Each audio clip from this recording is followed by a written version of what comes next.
Welcome to A Well-Designed Business with your host, LuAnn&nbsp. LuAnn has a lifetime of experience building a multi-million-dollar business with her husband and cousin, and she knows the challenges you face in your interior design business. LuAnn brings you real-life answers to your most pressing problems, as well as practical strategies to explode your interior design business. So, let's get to the business of interior design. Hi, welcome to another episode of A Well-Designed Business. However, more specifically, welcome to Design Biz Live. That's right, I'm shaking it up here a little bit at A Well-Designed Business and introducing a new monthly feature called Design Biz Live. The third Wednesday of every month, I'm going to talk with Judith Neary of Roadside Attraction Design Studio and Corey Klassen of Corey Klassen Interiors. We are going to discuss specific problems and challenges that you are facing in your design firm. And I know about now you're probably thinking, isn't that what I've been doing for the last 18 months? Well, yes and no. Actually, what I've been doing is speaking with designers and industry leaders on specific things that they do well in their business, and then sometimes asking them some questions about the challenges.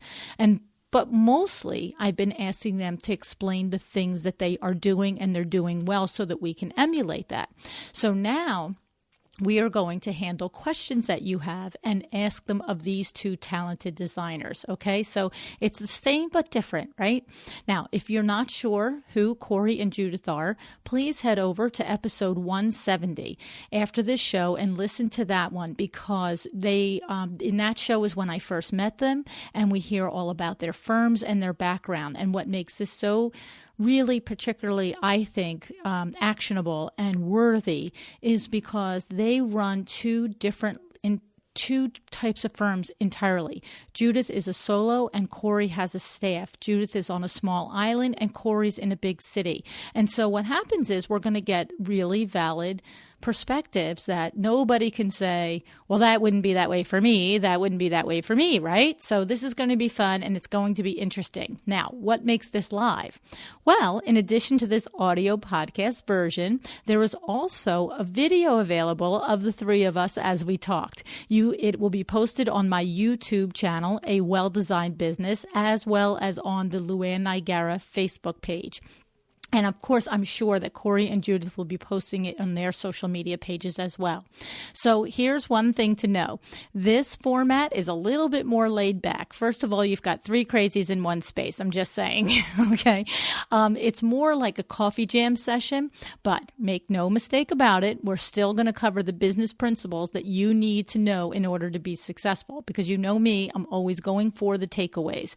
So even though there's going to be quite a bit of hilarity and, goofing off, at the end of the day, the goal is still to help you be more successful and profitable. Now, in order to start it off, we thought that we would just start with an actual sort of introduction of the philosophy of each of these two people. In that, I mean that they each made a list of the top things that they thought that in order to be successful in the design industry, you should do or you should know. Okay, so each of them have their top list of things, and we go back and forth one to another and discuss them.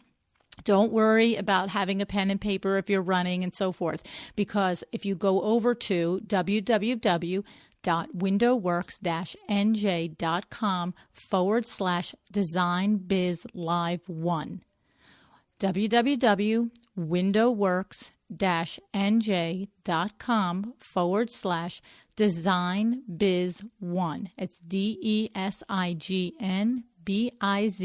Live 1. Okay, and you can get your free PDF download of the things I learned from Judith and Corey, Design Biz Live, episode number 1. All right, now next month we're going to give you a whole month's notice, okay, the third Wednesday in August, to send in your questions on the topic. And the topic is going to be flat fees versus hourly fees. All right. So send your questions to questions@windowworksnj.com.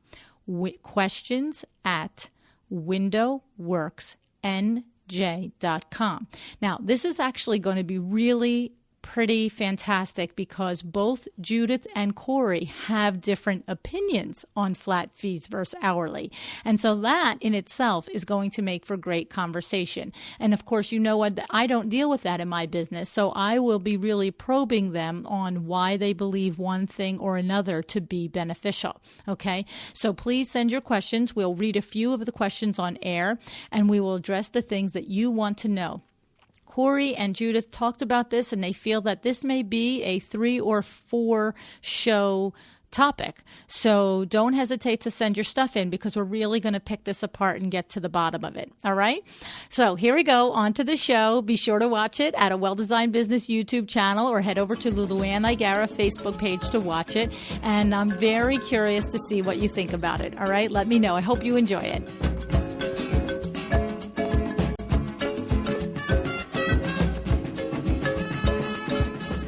I'd like to thank my sponsor, Cherish, and to let you know about this gem of a resource. Cherish, which can be found at www.charish.com/trade, is the premier online marketplace where design pros just like you can go to source the best vintage decor and furniture. With more than 125,000 curated items for sale, Cherish makes it easy, fun, and fast for you to find stylish pieces at great deals to suit every client and every project. The items are ready to ship, hint, hint, which means no waiting, and Cherish offers a 2-day return policy. Here's some more good stuff. Cherish trade members enjoy special benefits, including cash back on every purchase, white glove delivery, and exclusive concierge service. Sign up for their trade program today at www.cherish.com/trade. Hey, everybody. This is LuAnn&nbsp from a Well-Designed Business podcast, and I am delighted to tell you that we are starting a new feature on our podcast, and it's called Design Biz Live. And I am so fortunate because 2 of my previous guests, Corey Klassen and Judith Neary, are joining me for this feature. We're intending at this point to do it once a month, and we are going to share it to our Facebooks. We're going to share it to our YouTube channel so that you can not only hear the podcast, but you can see the podcast.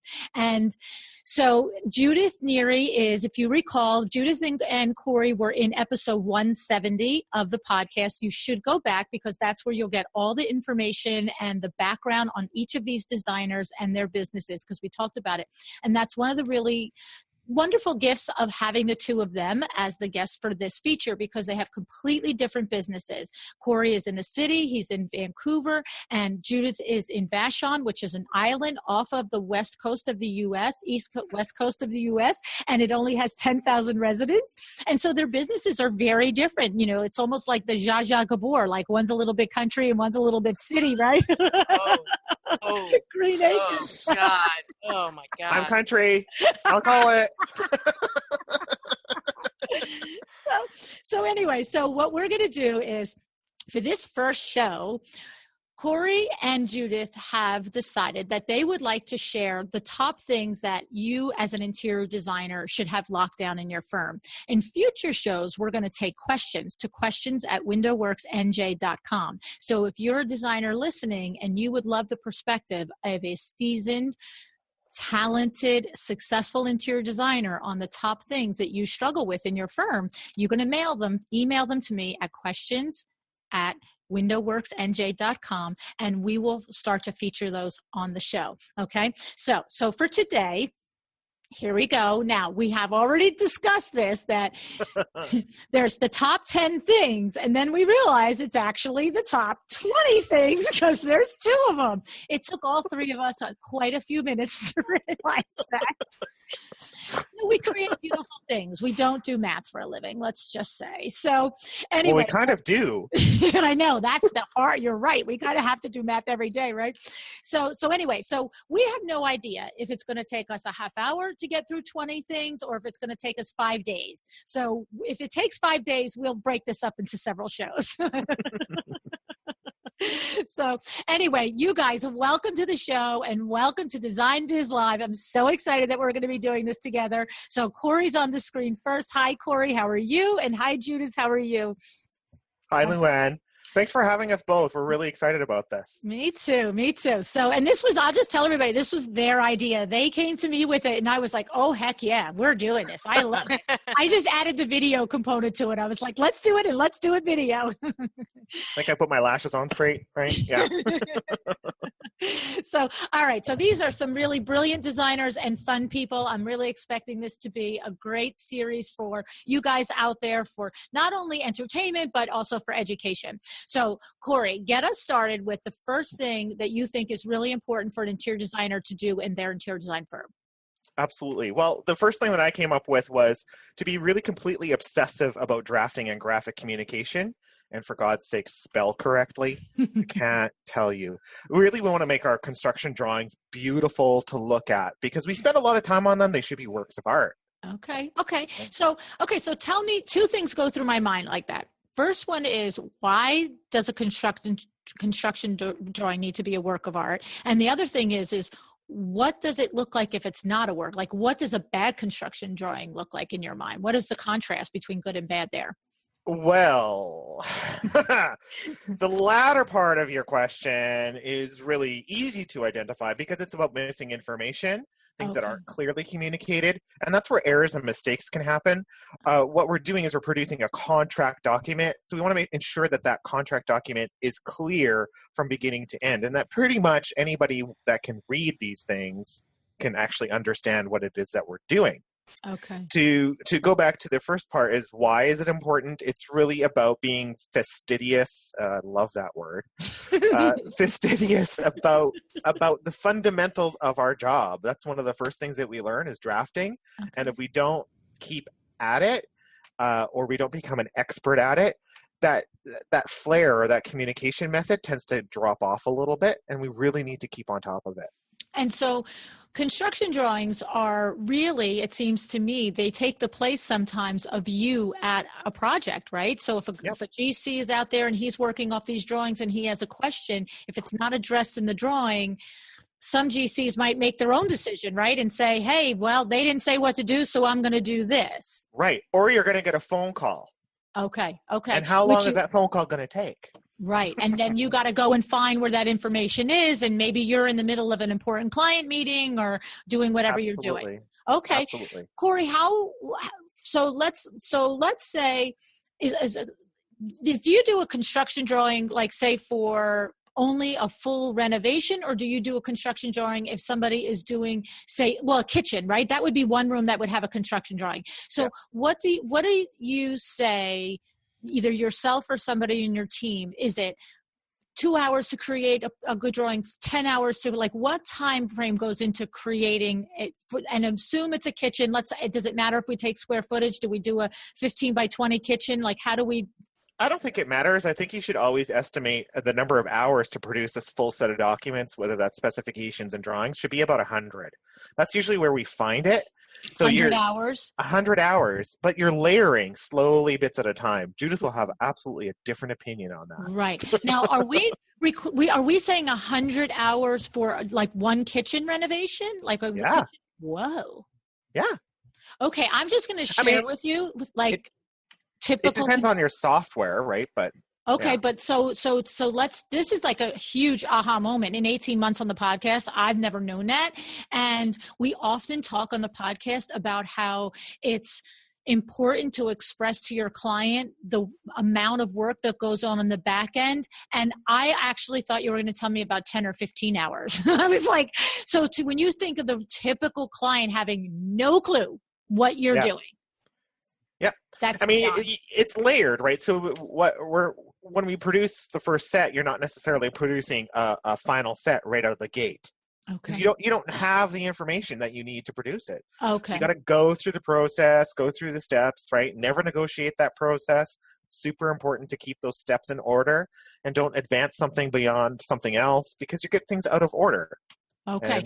So where we can go back and forth. When you first come to the project, you're going to maybe do like a light layer that doesn't have so many details in it. Maybe it just has where the cabinets go and this and that. But then another layer might put in the plumbing, and another layer might put in the electrical, and another layer starts to put into the crown moldings and stuff, and another layer. Okay, I'm understanding. Yes. So it happens over weeks. Over weeks. Okay. Well, that's very interesting. Of course, all the designers probably like, we all know this, LuAnn. I just didn't know it. And what I'm telling you is that's a very valid thing to me, to make sure that your clients understand the hours that are going to go into creating a document that can live in your place when you're not on a project, that supports their intention and your design, and to not let them think that it's not valuable and the hours that you put into it aren't necessary. Absolutely. So, I love it. First show, 5 minutes, big aha moment. Slam dunk. Okay. But Judith has an opinion on it. Okay, so Judith, what are we doing? Are we doing a counterpoint, or are we just starting with your first point? Like, how are we going to do this? Oh God, no, we're not going to get through all the other 19. Okay. I'm like, excuse me, Corey. So. Yeah, so. Okay. So. On my shortened list, install a toilet, upholster a couch, hang wallpaper, mud and prep drywall. In other words, get dirty. Okay, so you think the number one thing that an interior designer should do is really have some experience executing some of the work that you contract other people to do. You need to have an understanding of, not only your trades and what's involved in the different aspects of the product that you are hopefully specifying or selling, but there's a respect issue there. So if you have the experience of upholstering a couch, you're going to understand, hey, why you have to order the extra 4 yards of material to have a pattern match. Okay. Same thing with mud and prep on drywall. And painting. If you don't have an understanding of the skill sets that are required to do that and to do it well and to have it look nice in the end result, then you're not going to be able to connect with those trades. So, install a toilet. Guess what? It happens. Okay? And you need to deal with it. It's a dirty business. It's a dirty business. And if you don't have some compassion for that installer or that plumber or that tradesperson, then you're not going to be able to communicate the value of that product and sell with confidence if you don't have an understanding of what they go through.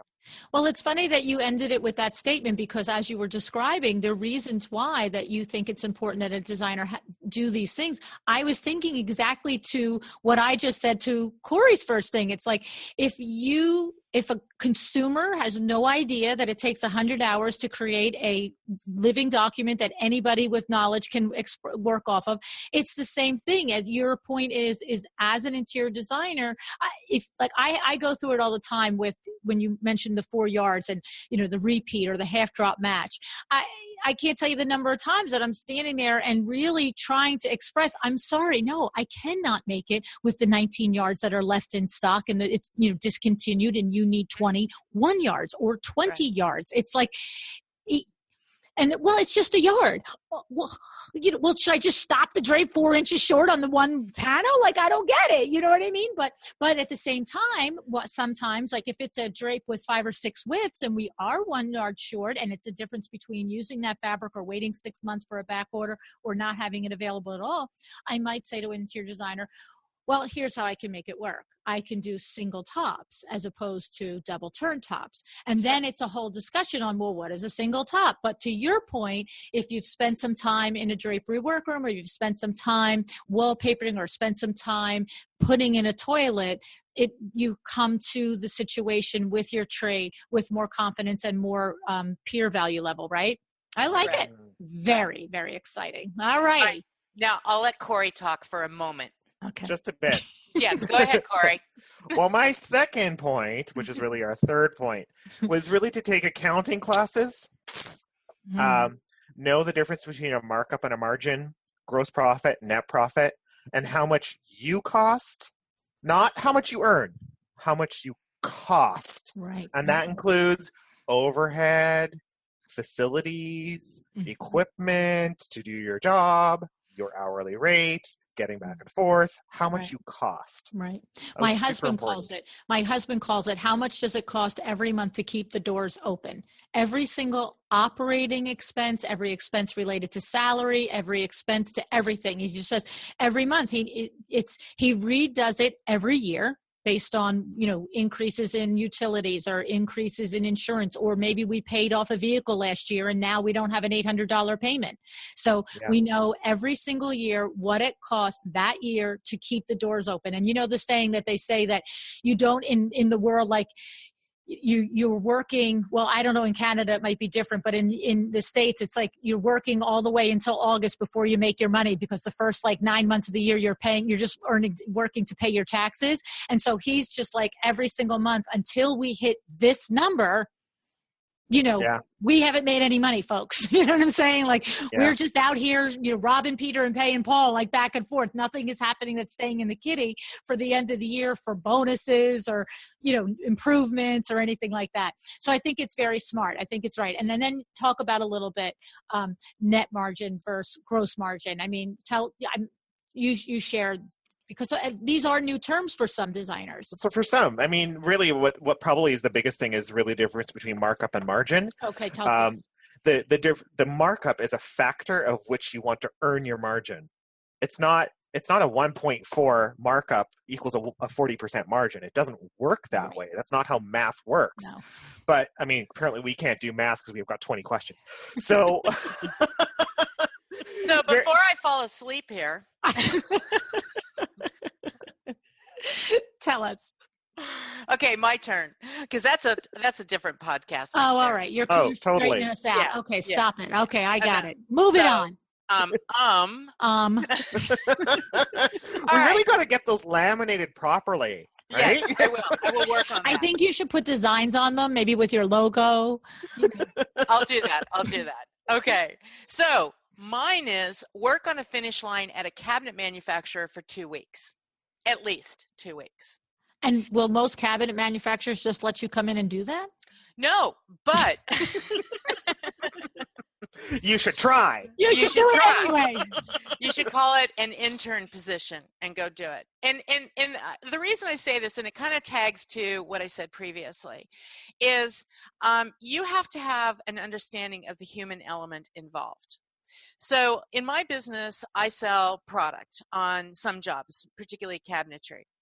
And so the first line of my contract when the homeowner reviews prior to making the purchase is they have to sign off on this. Humans are involved. Okay. Things are going to happen. There are going to be imperfections, period. That's the first line that they have to sign off on. I love so that, well, when it's so you, by the way, things are involved. Right. And it isn't amazing when she says it, you're like, oh, exactly. Whoa. How did I miss that? But what happens is in today's world, we have this expectation that everything is going to come perfect.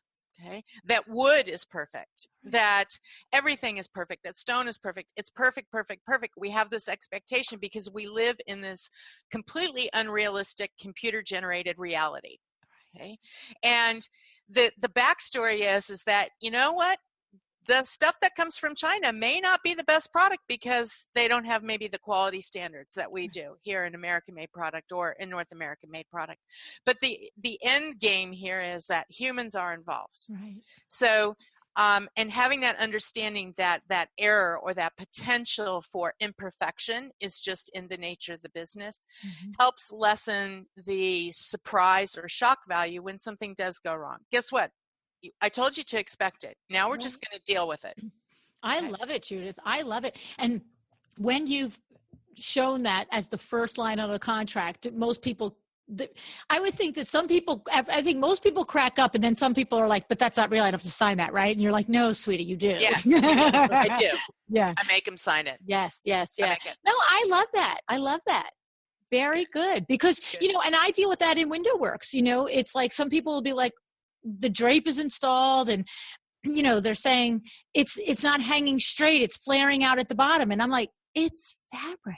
Like, you got that part, right? Like, I can't make it do something, So very clever. I like it. Right. Humans are involved. Good. All right, Corey, you're up. Well, number 75. We want to visualize the details. Stand in the room, be there for 5 minutes, and design it in your mind. And if you can't do that, you're going to have trouble getting through the process. And that's probably one thing that's really been good for me for successfully is I'm a 3D thinker first. I see all the elements. I can kind of do takeoffs just by staring at the wall. And I'm able to really break down a room and understand how things need to flow. So the visualizing the details is key. Very nice. Very key. I like it. Some of it may be like, yeah, that's of course, but no, I see it time and time again. Can't visualize the details. Right. And the thing is, sometimes it's like you said, there maybe a less seasoned designer just isn't giving thought to standing there and taking it in and taking the moment to attempt to do it, which is right. I like it. It's just pointing out the need to make the attempt to do it. And then it seems to me, just like almost anything that you do inward, the more you practice it, the more adept that you get at doing it. Right. It's exactly like you're visualizing yourself drawing it as you're in the room. Very cool. Yeah. I love it. All right. All righty. So in contrast to that, run the plumbing for your bath design and then do the tile installation. Did the shower head land on a grout line? So this is a fundamental disconnect that we, again, do everything virtually and we have this expectation that the math is perfect. But the reality is that, what happens on a job site versus your drawings versus life versus product versus just the variation in the installation process. If you don't have respect for the trades and when the plumbing is being located and understanding how it's being located, then how does it impact the tile? Let's say because I can't tell you how many times I've gone to a job site and I'm like, ooh, missed it by that much. Okay. And not necessarily on my jobs because they go perfect. Perfect every time. Other people's jobs. On other designers' jobs. Okay. But God forbid DIYers' jobs. Right. And if there had been sort of that forethought of, all right, this is what happens with the plumbing, this is what happens with the tile, this is the variation. Because again, a 1/16 of an inch, an 1/8 of an inch, a 1/4 of an inch can make a difference in the details. And if you're not thinking through from what happens at stud wall to what happens to finished end and thinking about that, you're going to miss some details that are critical.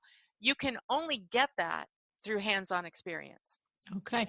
And did you say to begin that, Judith, that you're suggesting that they don't do the tile design until they see the finished rough plumbing in? Is that what you said? I missed the beginning of how you described it. No, it's part of it is thinking through how does the placement of the say the shower head as an example, okay, or the controls, how does it relate to the tile that's being installed? Okay, so you're just saying think about it from the beginning. Think it through. Actually plan it. Yeah. And if you have to have a meeting with the plumber on site to say this is where the shower head is going to be, then take that information back to your planning for the tile design.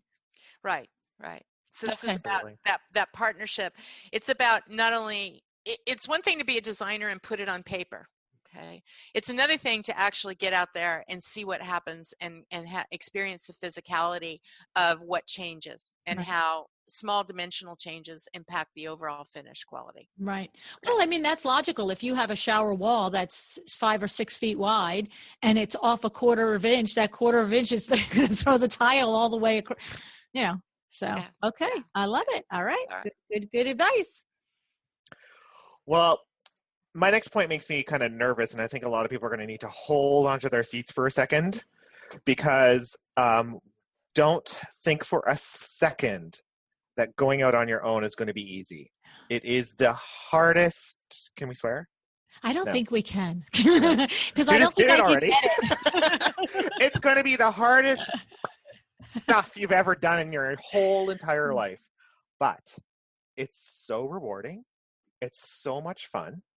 I go out, I leave the door every day. Like, I did this. I built this. It's me. I built this thing. It's mine.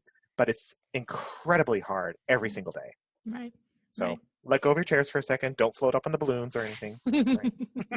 No, it's true. I mean, any business owner needs to understand that. You have to have the stomach for it. You have to have the stomach for the problems. That's really what it is. And you have to have the passion for what you do so that when the problems come, because they will come, whether it's people problems, product problems, accounting problems, whatever the problems are, they're coming.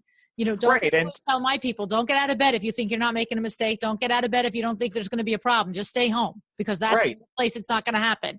One thing that we tried to switch around within my team is stop saying problem altogether.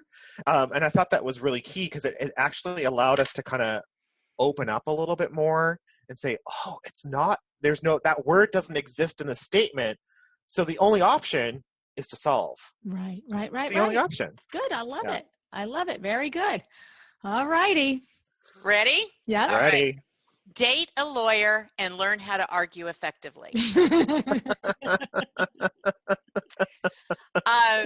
There is a difference. Okay.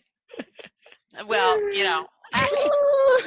I'm pretty sure there's not a school. Well, there might be a school out there on how to argue effectively. Or maybe I know there's this. I'm going to tell you, we had a guest on Power Talk Friday, Kwame Christian from the Negotiation Institute. They should go back. I didn't know you were going to say that, so I don't have the episode, but you're so spot on, Judith. Okay.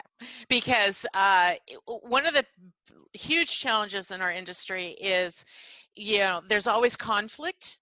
Okay. And conflict comes from, a variety of things, and we don't have to go down that path. But conflict also comes up in forms of communication, not only with homeowner, but with tradespeople.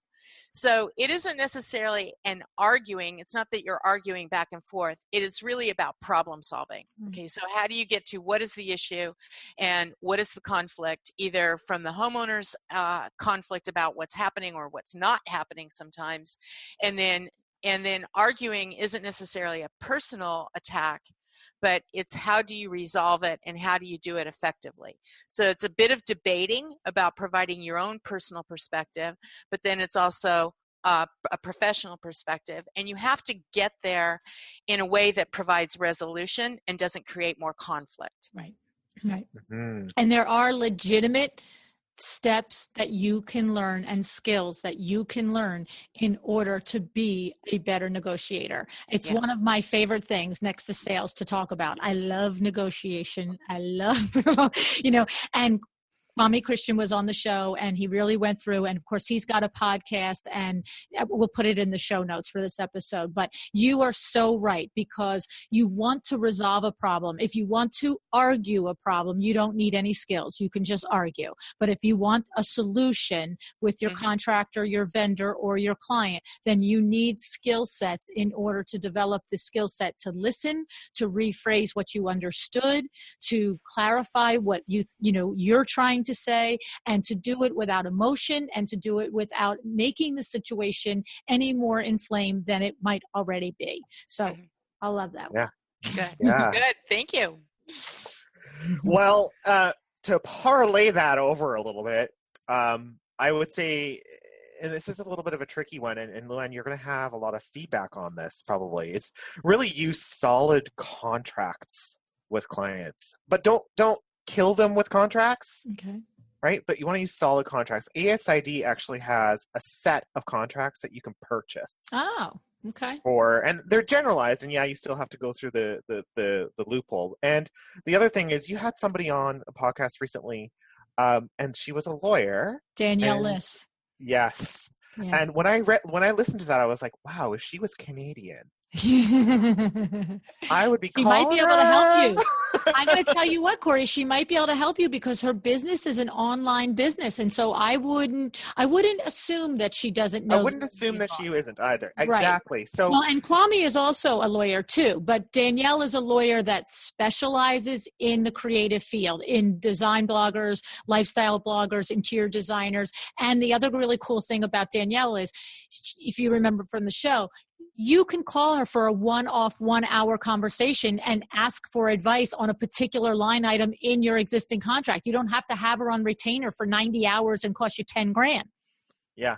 Yeah. And that's actually a brilliant bit of business model too, by the way, for like, design professionals. So just kind of throwing that one out there too. I know. I heard her on another podcast. I was like, oh, I have to get her over here. Yeah, it was I even recommended that Adam Jacko invite her to the Design Bloggers Conference next year because I thought it was a valuable topic. So it was so profound, right? Just hearing, I'm like, wow, that's actually a simplified way of taking something that's really litigious and it's just saying, okay, you know what? Let's take the litigious out of this and make it really easy for everybody.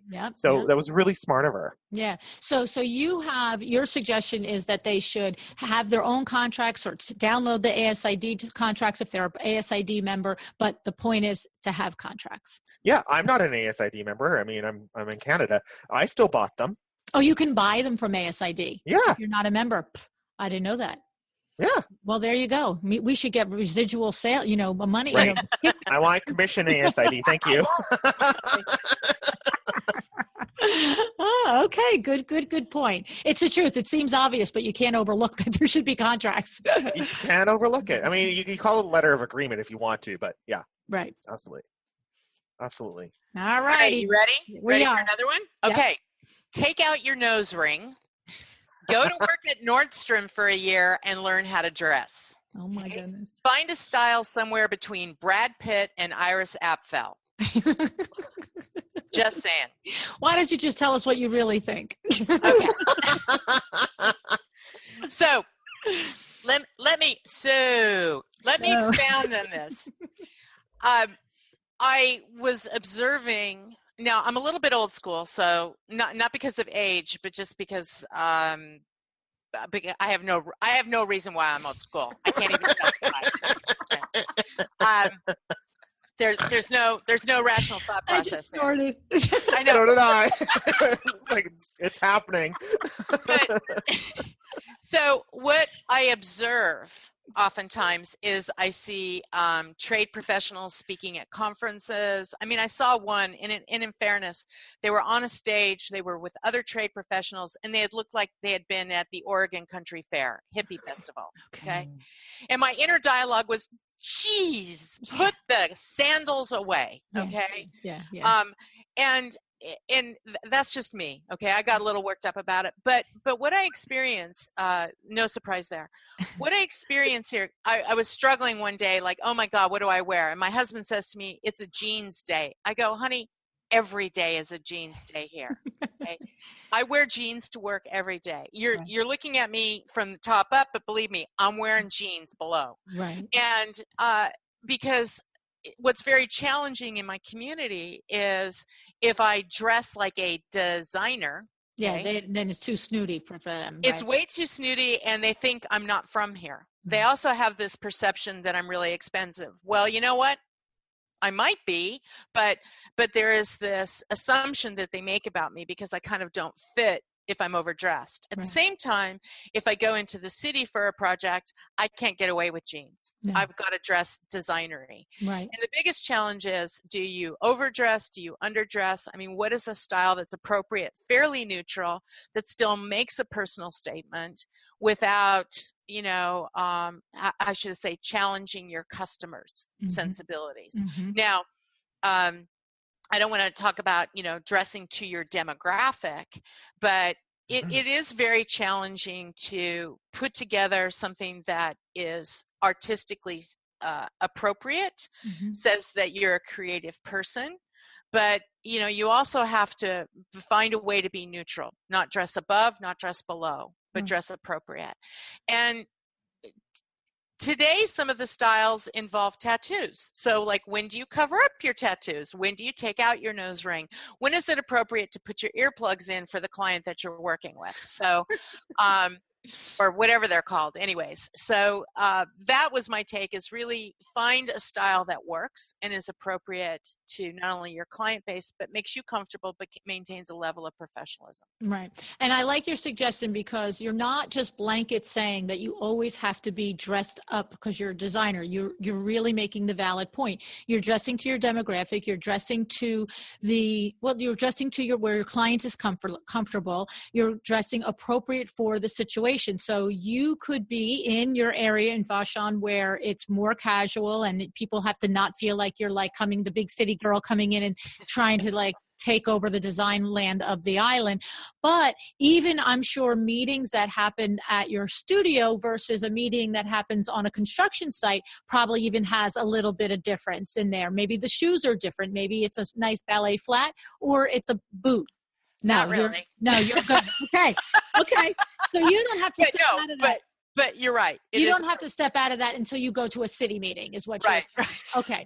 Okay. It's really different because here, with us anyway, it's really about dress comfortably. You're in your chair all day, usually, unless you're out on the job. And I really doesn't bother me whether you have a tattoo or piercing or you come dressed up with heels or not, or sneakers. About your employees though now? You're talking about employees? And no, those employees he's talking about himself. I'm talking about myself. I'm wearing running shoes right now. I mean, but are you going to a client like that at any given day? Or if you had client meetings today, you would be different? If I had a client meeting today, I probably wouldn't be in shorts and a plaid shirt and sneakers. Yeah. Well, I think that's Judith's point, right? Yeah. There's a little bit of, depending on the temperature outside, we don't have air conditioning in here. So if it's hot, we're in shorts. Sorry. Right. But even you can put on shorts and go to a client meeting and be put together and still have shorts and be at a client meeting. And there's a way that looks like you were, after this, you're running to the baseball field. I mean, there are two different ways to do it. Absolutely. So, yeah. And I agree. And I think that it's a well-made point because I feel like younger interior designers do think that they can get away with whatever is fashionable as opposed to what's appropriate. And there are just some things that I'm just stand there and look at them. I'm like, okay. Appropriate? They're not, you look amazing, but that's not the point. You know what I mean? Let's move around the job site, right? Yes, probably should have come in here in high heels. So it's like, I got Saturday night clothes too, but they don't come out on Tuesday afternoon. Mine are just pajamas. But anyway. All right. Well, we've lost that topic. All right. All right, Corey, you're up. So, and this is probably going to be, a lot of people are going to kind of give a little feedback on this one, but really take credit cards. Find a way, take credit cards. The fee that they charge, and in my world anyway, the fee that gets charged usually is offset by the amount of work to actually deposit the check. So, I got to do the deposit slip. I got to go run to the bank. Someone's got to run to the bank. And then you got to come back, and then you got to enter it all. And, and you get paid quicker, faster, easier if they can just have the credit card on account. Exactly. Whereas, if the bank was across the street for me, that might be a different set of circumstances, but it's not. Well, it's down the road. It also just clogs down the process of collecting your money. I know it with WindowWorks. I just had a client this morning say, "Oh, I'll mail you a check," and I wanted to say, "Can't you just give me the card right now? I have the money right now." I'm like, "Oh, okay, mail a check, whatever." Because then you have to wait for them to really do it and then put it in the mail. And if you're like me, I'm not going to write it for 3 days. I'm going to carry it around for like a week, and then I'm finally going to give it to Vinny and go, "Would you mail this for me, please?"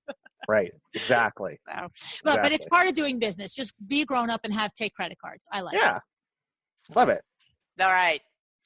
Okay, next one. Learn grace under pressure. Experience and manage customer triage. Work at a big box store for a year. Okay.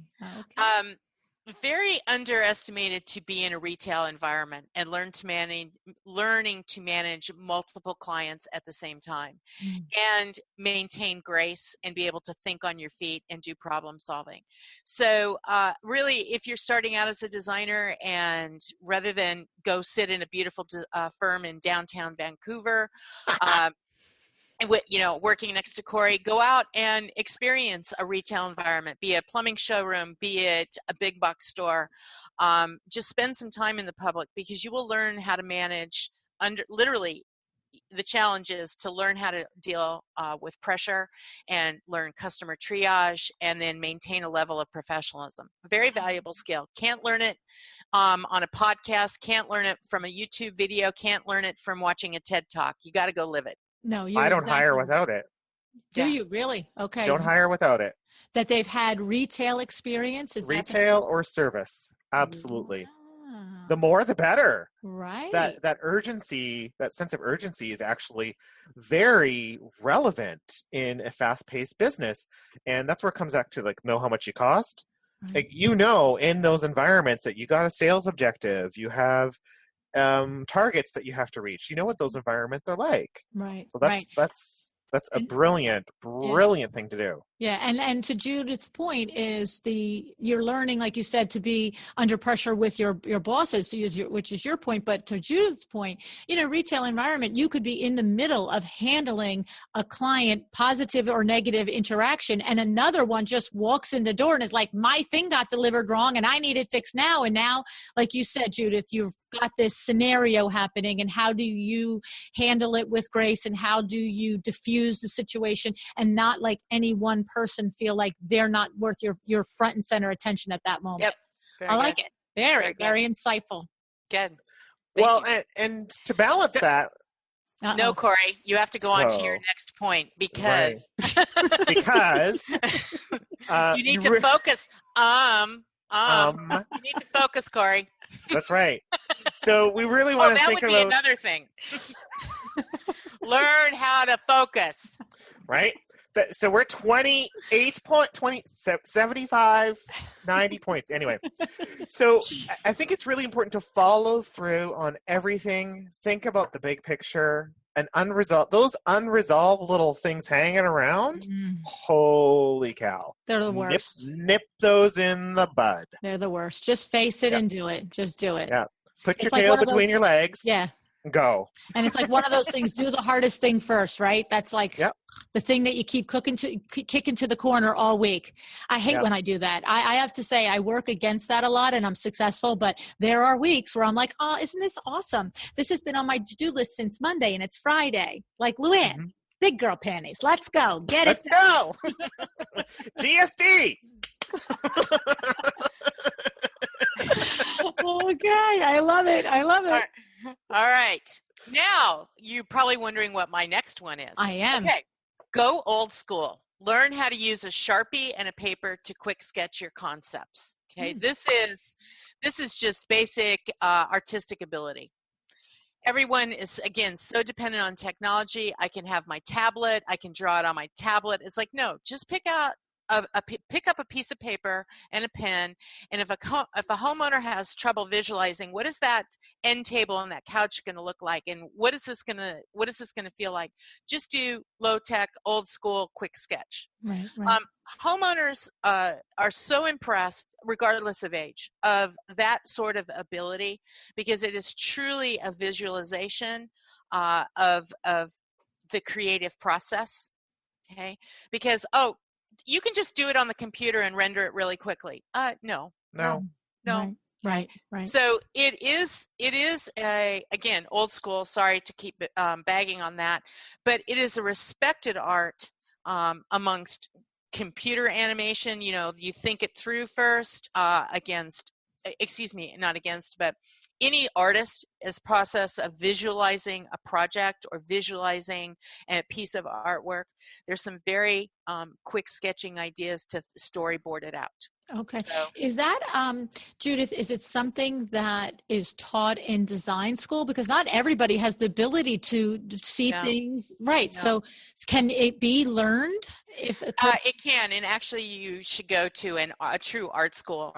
Take life drawing. Sketching. Life drawing. Okay. Absolutely. Right. Do it with the nude model in front of you. Get over that hump. Wow. Okay. I wasn't going to go down that path, but it's not a skill that's taught anymore in schools, in particularly the design schools. It is a lost art. You do have to go to an art school to learn that. Very, very valuable tool. Is it something that you can learn if you don't have innate drawing yes. gifts? Yeah. Oh, yeah. okay. Totally. Yeah. Oh, totally. And it's just again a technique that is very impressive, very respectful. When a homeowner sees you doing this and thinking through, they're like, wow. Yeah, I could see that. That's not a skill. I can see that it would be a nice little tool to have in your arsenal there, so that it would make it a good impression. Yeah. I remember when I was in art school, and we would have to do 3-second sketches. Yep. You take a pen that's dipped in ink, and you got to get it done. Wow. And you're lined up on your drawing horses in the whole room, and everybody can see everybody's boards, right? It's so intimidating. Wow. But that skill was probably something that I will always treasure for the rest of my life. So if somebody has not had the opportunity to have any of this, doesn't have the skill and hasn't had it in their schooling, is it something that they could just do one semester class at night and pick it up in 3 or 4 months, at least the rudimentary, to just be able to do what you're saying in the project? Right. Or is it more involved? It's not a 4-year degree in course. No, right. It's just like it's a class. Just find a night school class and a decent teacher, and just put some little pen to paper. Okay, I love it. That's a great idea. Exactly. Good job. Well, I say this a lot within my team, is that we really need to document everything. Document everything. You never know when you're going to need it. And that includes your little scribbles on the side of a drawing. It doesn't matter. Put it all in the folder. Put it all in there. Put it all in there. And then when the job's done, what does that say? Doesn't matter anymore, right? But you documented it. Right. Yeah. I love it. Even if it's a little sketch on the side, I mean, that's usually what we do. So just document everything. It's true. I mean, at WindowWorks, I always say to them that if you're not in the office, there should be enough notes attached to that order, a client's order, that if you never walk back in that showroom again, I know exactly what happened. I know where we are, what the status is, what's happening. If there was a problem, was the problem ordered? Is we waiting for whatever? And because what the biggest thing that people do is they put enough information to jog their memory, they hope, but somebody else looking at it, it doesn't make enough sense to.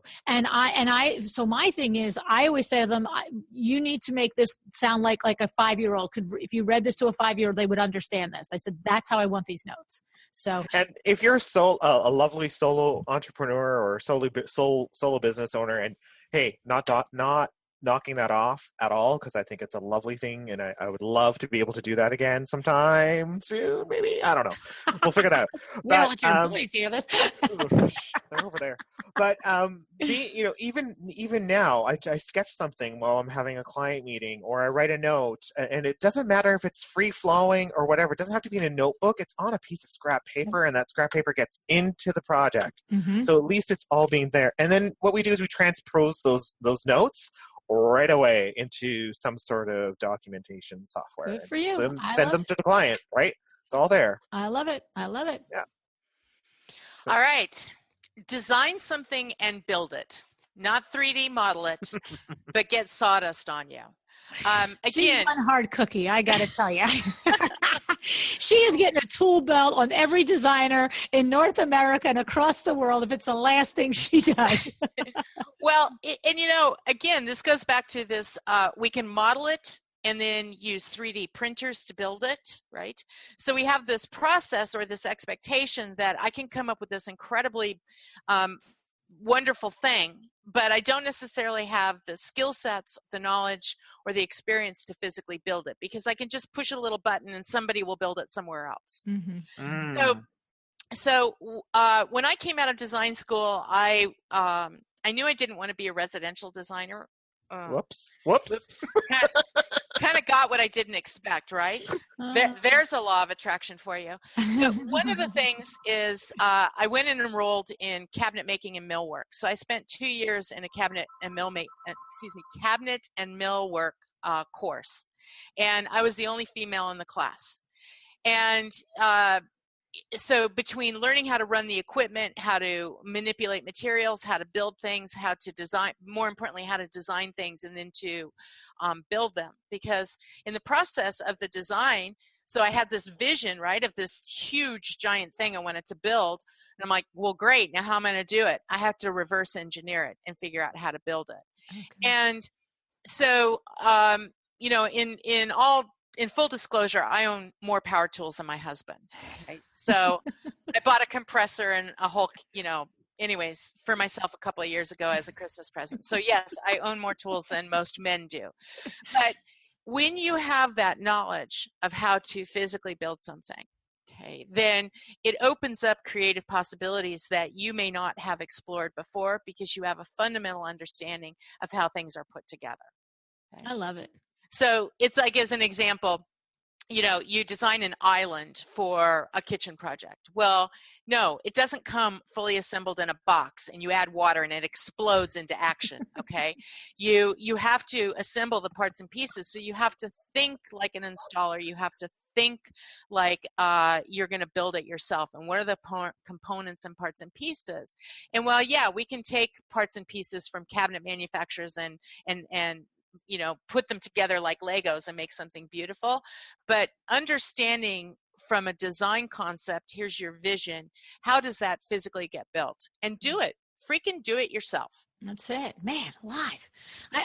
Everybody is going to be like, okay, I have to go spend time at a box store. I have to go spend time at a finishing, studio for cabinets. I have to build cabinets. You have to date a lawyer. You have to get ASID contracts. Yeah. So keep going. Take nude drawing. What's going on here? That's right. What's happening today? School. Take nude drawing with the lawyer. Okay. 2 in 1. You gotta multitask, people. You gotta think about how you can multitask. Time is money. Yeah. All right, Corey, you got one more. Yeah. Don't cheap out on software and solutions. They are your best efficiency machine. And this is probably a bit of a bigger scope picture, but you can earn your keep with an excellent, efficient, and productive software. Absolutely. And that includes everything from a drawing program all the way to a client management software solution, all the way down to an accounting solution. It's like, get off those free things already. Right. They don't serve you. They're not going to elevate you or push you into the next realm where you want to go. Spend the money, do it right, be a big girl with your big girl panties on, whatever, or big boy with your big underwear. I don't know. Be a grown up. Yeah, do it. Do it. Own it. I love it. Do you have suggestions on different software that you use in your firm? We use a variety because we work in multiple avenues. So we work anywhere from a commercial space all the way to just a simple kitchen. So one software that we have been wanting to switch to for many, many years now, I actually bought 2 versions of it and I just haven't got the time. That's another thing. Find time, right? But it's Chief Architect, actually. Oh, I've had guests mention that. Yeah, it is another level. But what we probably would be able to do in our process is we could probably, I'm going to say this very plainly and explicitly, you can do the same amount of work, charge the same amount of money, or you can do less work and charge the same amount of money. Right. And that's what you need to be smart with, right? So yeah, the value is there. You spent the money for the program, so don't negate that expense when you're coming up with your price. And do it all in it, right? Very don't cool. Just like, oh, I can't do it in here. Yeah, you can. Well, in typical fashion, we have miscounted. So apparently you have 9 top 10 things, and I've done 9 top 10 things. So apparently I skipped one. So I will rolling back up. Yeah, I'm going to roll back up. So I think one of the top 10 things I could offer to designers, regardless of where you are in the field, is do the math. Okay. Learn math. But here's my closing comment is learn the difference between a professional rejection and a personal one. Okay. They may not like you, but they should at least respect you. And because as designers, our business and who we are is tied to our creativity, which is obviously a hugely personal statement. And so if there is a rejection, it's very hard to separate, well, was it a personal rejection because it's connected to me personally and my creativity, or was it simply a professional one? And if that rejection, why was there a rejection? Mm-hmm. And it's very difficult to have the perspective to be able to have the perspective to step outside of yourself and look at that. And that's not easily learned. Okay. And it happens through experience. And the first 20, 30, 40, 50 times are the most painful. Not that it's happened to me. Okay. No. Where's my armor? Anyway, not that it's it happens to everyone. Mm-hmm. And that's part of that professional grace that you need to develop. And part of that is armoring up and protecting yourself against letting that rejection, for some reason it didn't work out, not become a personal one. Okay. So bless them and send them on their way. Okay. See, I think that's an interesting perspective. And when you describe it, of course, it makes complete sense to me. It's not something that I've experienced. It's not something I share because I'm always coming at it from the sales standpoint. And I think that it's no secret that I have learned in the last year and a half how deeply passionate and how intertwined you designers are with what you do. In other words, it is in your core. Every designer I've spoken to on the program is like, I just love it. I love it. I love doing it. I love creating it. The fact that you spend hours looking at the different things on Instagram and reading the magazines and everything. I've had just recently, Darla Powell was on, and she was a sergeant in the police force at Miami-Dade for 18 and a half years. She launched her business 6 months ago. She already has clients. And I said, and she's like, that's all I ever did in my free time was read about it, learn about it, enjoy it. And we have a window treatment company, but I always say to anybody who listens, look, I'm good at it, by the way. I'm actually really good at color and scale and perspective and designing window treatments. But he started the business like a minute and a half before I met him. And if it was a copier company, we'd have an awesome copier company right now. I mean, that's the truth of it. So it's something I've learned in the last year with speaking with all of you guys. And so that is an easy leap for me to make, that when you have been turned down and a client hasn't accepted your proposal to go forward with you, that you could take it as a gut to the, a shot to the stomach. Like, what?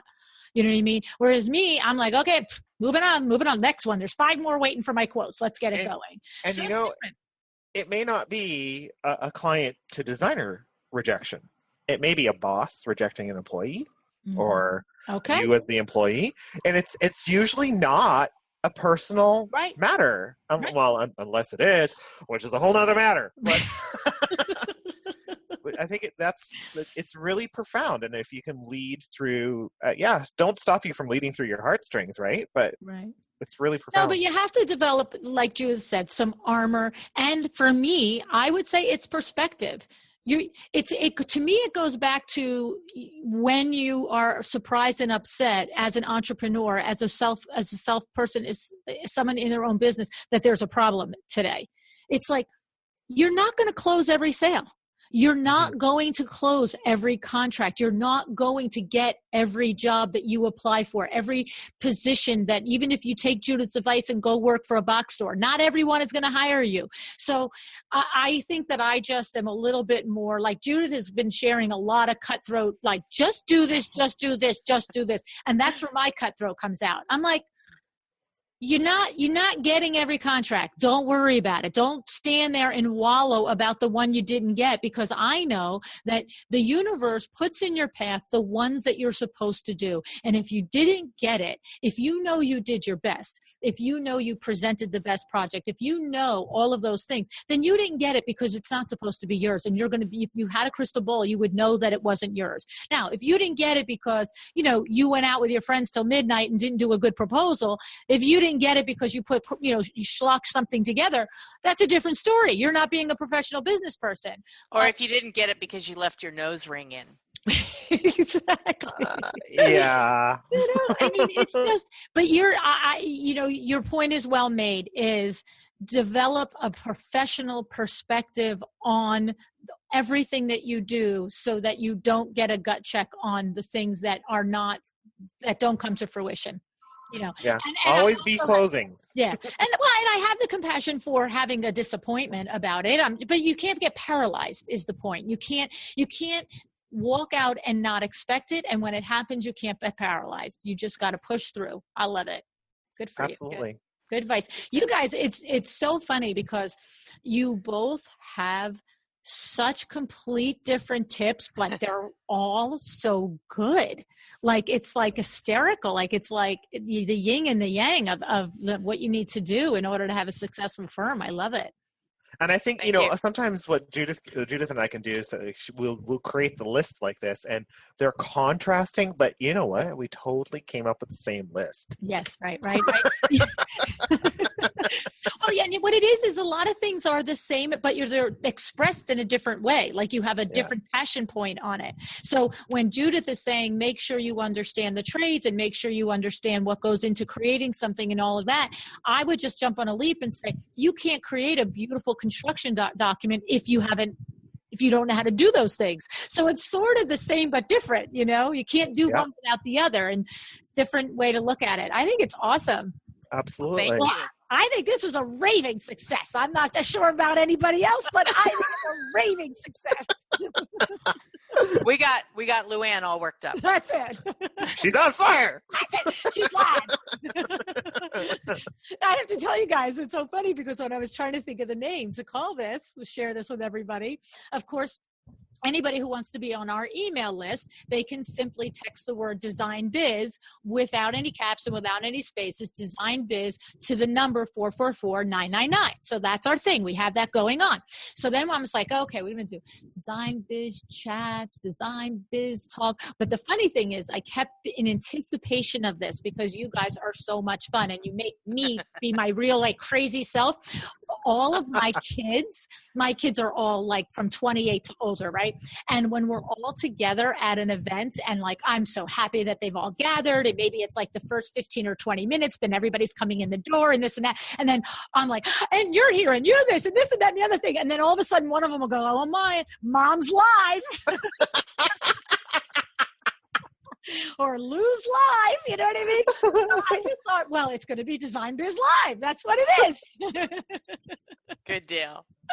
So, all righty, guys. Well, I do thank you so much for spending your time with us. And I just want to remind everybody that this will be posted to the LuAnn&nbsp Facebook page, and this will be posted to the A Well-Designed Business YouTube page, and this will be featured. We will strip the audio out and have it as a podcast. And then, of course, Corey has a YouTube page. It's called Corey Klassen, and Judith doesn't have one yet. We're going to work on that.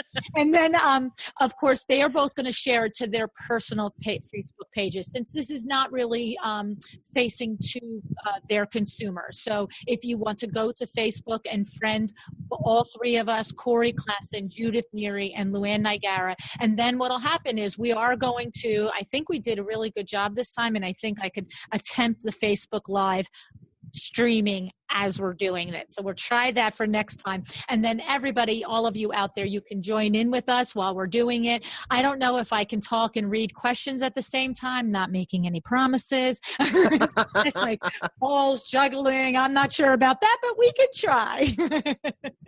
So, and then you guys, before we sign off, share your website addresses so all the designers listening can find the two of you. Sure. Crap. I forgot it. Okay. I will share your website addresses. Mine's just Corey Klassen. That's CoreyKlassen.ca. Okay. And all of my social media is at the bottom of the page there. And you can kind of read about us, what we do, whatever, all that kind of fun stuff. Good. And Judith? I'll pull yours up. I'm like, come on, are you on it? I'm all under pressure. Aren't you roadsideattractionsstudio.com? Yes, roadsideattractionsstudio.com. Or is it roadsideattractionsdesignstudio.com? No, roadsideattractionsstudio.com. Just look it up. Really bad. Oh my God, how embarrassing. Well, okay then. So there you go. All righty, guys. This has been a ton of fun. I hope that our colleagues like it as much as we did. I have to say, because I really love to keep doing it. So thank you so much for joining me on a Well-Designed Business. Thank you, LuAnn. Thank you, Corey. Thanks, LuAnn. Thanks, Judith. All right.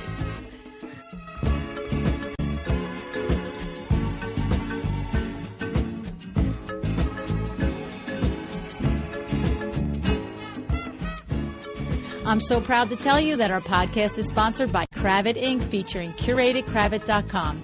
You know, because I've told you a million times, that I've been a Cravat customer since the early 1980s. And the truth is, I can't say enough great things about Cravat Inc., except to tell you that now there's CuratedCravat.com. At CuratedCravat.com, they work so hard to source high-quality items for you and for your clients. And they really do make it very easy to find that unique piece to complete your interior design project. Do you know what a couple of my favorite parts are? First, it's trade only. That's right, they have your back at Cravat Inc. Second, they have no minimums. Isn't that awesome? And third, the ordering process is a snap. Design, click, delivered. It's so easy. You need to visit CuratedCravat.com today and be sure to use your discount code CK Podcast. You get to use that code for one order and you will get 10% off that entire order. CK Podcast at CuratedCravat.com.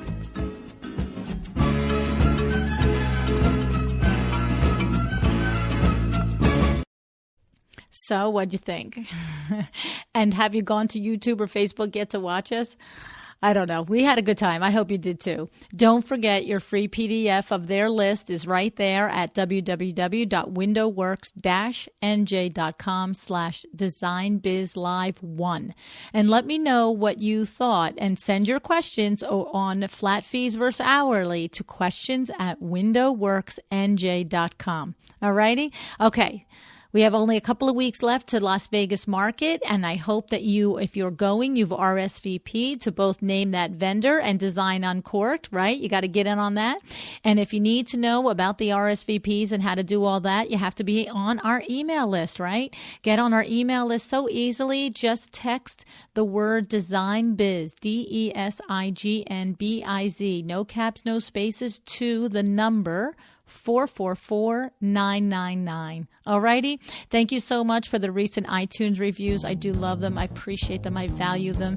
And if you haven't left one, I'd love for you to do it. Other than that, guys, it's been great. I hope you enjoyed this new format. Have an excellent day.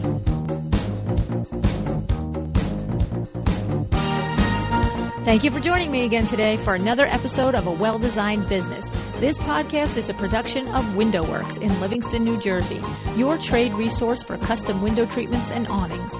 Learn more about WindowWorks at www.windowworks-nj.com. All of our music is original music by Room 2 Productions. Please contact us if you want to learn more about original music for your business or your events.